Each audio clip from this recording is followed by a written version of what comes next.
पुराने समय की बात है। ये गुरुकुल के आचार्य अपने शिष्य की सेवा भावना से बहुत प्रभावित हुए।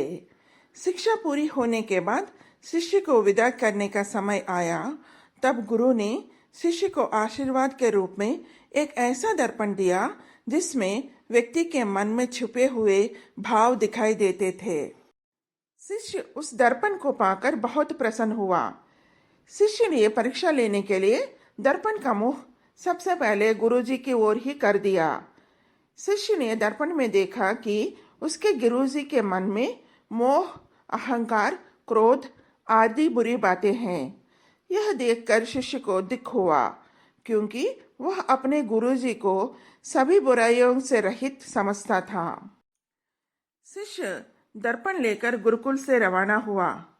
उसने अपने मित्रों और परिचितों के सामने दर्पण रखकर परीक्षा ली। शिष्य को सभी के मन में कोई न कोई बुराई दिखाई दी। उसने अपने माता पिता का भी दर्पण से ली। माता पिता के मन में भी उसे कुछ बुराइयां दिखाई दी।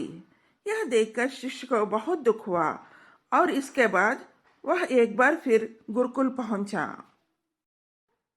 गुरुकुल में शिष्य ने गुरुजी से कहा कि गुरुदेव, मैंने इस दर्पण की मदद से देखा कि सभी के मन में कुछ न कुछ बुराई है।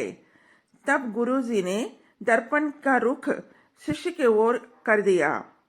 शिष्य ने दर्पण में देखा कि उसके मन में भी अहंकार, क्रोध जैसी बुराइयां हैं।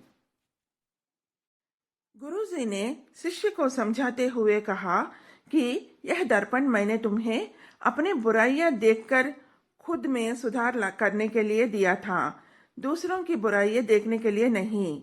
जितना समय दूसरों की बुराइयां देखने में लगाया, उतना समय खुद को सुधारने में लगाया होता तो अब तक तुम्हारा व्यक्तित्व बदल चुका होता। हमारी सबसे बड़ी कमजोरी यही है कि हम दूसरों की बुराइयां जानने में ज्यादा रुचि दिखाते हैं, जबकि खुद को सुधारने के बारे में नहीं सोचते हैं। हम दूसरों की बुराइयों को नहीं, बल्कि खुद की बुराइयों को खोजकर सुधारना चाहिए, तभी जीवन सुखी हो सकता है।